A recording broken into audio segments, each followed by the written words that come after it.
So I had a bit of a change of plans. We got some deliveries today of all these seedlings. This was the biggest seedling order that I did, and it came with lots of things. We've got pawpaws and service berries and nanny berries and a chinkapin oak, a few of those, and a few pecans, 10 of each of those. And then what else? There's a service berry, mulberry, chokeberry, and elderberry. And then at the end is witch hazel, and right beside it is wild plum. And so those are all the ones that I got. And I've got some blackberries around the back. So since those came just now and I just unpacked them, I'm gonna get them in the ground. I think that would be best. So I had some boxes and lots of newspaper set aside to go ahead and start the mulching in this area with the berries I just planted, and that's probably not going to happen. So instead, I've started planting the seedlings. We've got a few over here. I did spice bush, so there's a little one here, a little one there, and a little one right in front of that bike. And then I did some pawpaws in the back. This is the shadiest area, and there's one there, one here, and one over here by the leaf bin.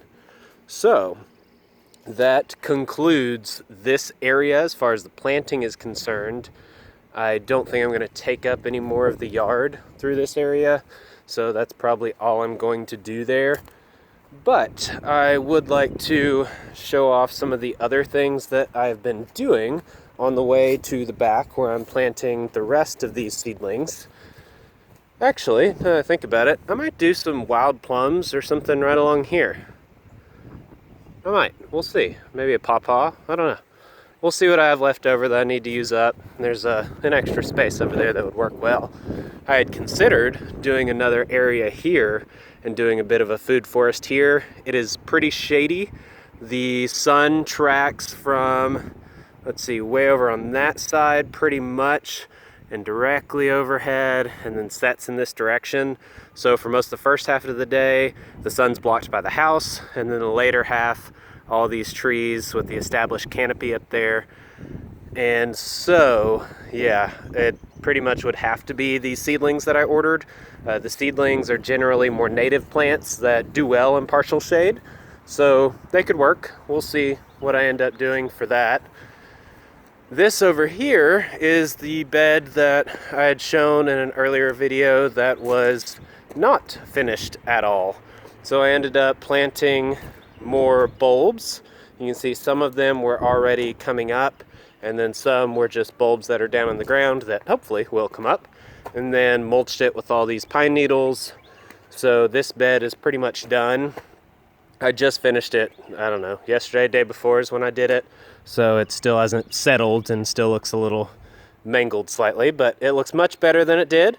So that part's done. And then I also built this fence.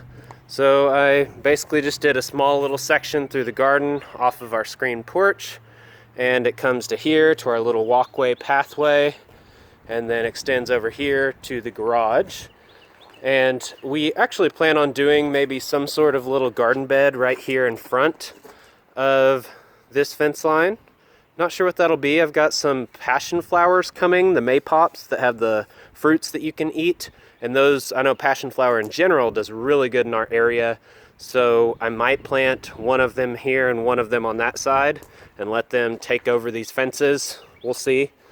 There is a gate. I ended up building a gate with some scrap cedar that I had, and I think it turned out pretty nice. So wanted to show that off. But coming back through here, I also, before we get over to the seedling area, kind of on our way, I weeded out a little bit around these grapes, and you can see the darkness is a scoop of compost, one for each one. The last two over there are muscadines, and these first three are different types of grapes. And then did the same for the blackberries here.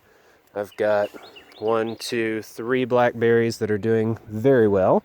There was one raspberry that was here that died, and so I ended up taking some little guys that were starting off of another raspberry bush, and there were little suckers that started up, and I replanted 2 of those here.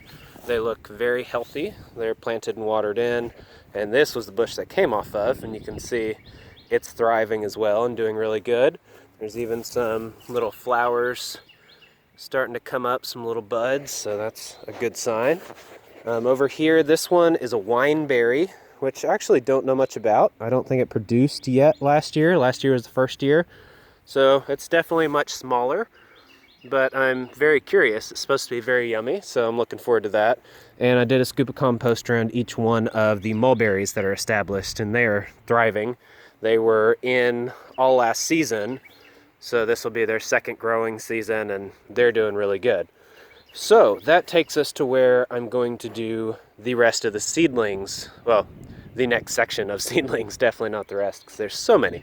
But the idea is to make this whole area more of like a potager garden. And so mainly with those, they're kind of walled off, or at least appear to be a little bit walled off.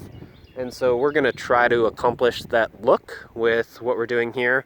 There will end up being, as I've shown before, another garden bed there, another garden bed there. I do plan on doing one in front of the screen porch. That'll basically come off the concrete pad, the grilling pad here, and just go straight across to that garden bed. So there'll be more probably annuals and things like that in there that'll be really pretty. So most of all this area will be kind of taken up and will be used. So we're trying to make use of everything we have. I'll do the mulch around the grapes, and so that'll come out a little bit, and everything will look a lot tidier and stuff when we're done. But with that theme, there is going to be 2 blackberries that I've got planned for this hole and that one. I need to dig them more, but I just did one little scoop for a marker. And then a pawpaw here, and this is a pretty shady corner. As you can tell, there's quite a big canopy all around. And so that'll go there, the pawpaw. Then coming back out, I've got a spice bush, and then service berry, and then another spice bush that'll go here. And then in between these trees here will be a chokeberry. And then we've got 3 chokeberries. No, we don't. 1 chokeberry, wild plum, nannyberry. So that's the plan, a little grouping there. Here will be another chokeberry. Here will be wild plum. There looks like wild plum. Yeah, I guess so. Either that or chokeberry, one of the 2. We'll find out. It'll be interesting. So then along this back fence, another fence that I built here, made a little gate out of a pallet I had left over, and that turned out fairly well as well, but we're gonna cover that up with blackberries. So we'll have 1, 2, 3, 4 blackberries they'll spread. These are the native blackberries, and they'll definitely kind of take over through here, and that'll be nice. We can eat off of those as well. And that's about it. Eventually, I will actually get some rock to do this fireplace with and do something on the ground so it's not just overgrown grass all the time. This herb bed, I might do something different with that. We'll see. It's all a big project. To give you another idea of the seedlings, I did order the seedlings through a state nursery. These ones came from Missouri, and Missouri is a very good one to go through because they're pretty cheap. They're anywhere from about 50 cents to $1 a piece, and they come in packs of either 25 or 10. And so that was definitely my favorite, and as you can tell, they come with lots of different types. To give an idea of price, I think it was a little over $100 for all these seedlings that I got, which, $100 is a good chunk of money, but relatively, that's not much at all, especially when you look at all these seedlings that I've got. So I'm going to go ahead and cover these guys back up so they stay moist. It's a pretty cool day, sun's not out, so it's a perfect day for this. And I'll go ahead and cover these up and get the ones I need, put them back over there, do some more planting, and keep trucking with these projects. And I will get back to you in the next section.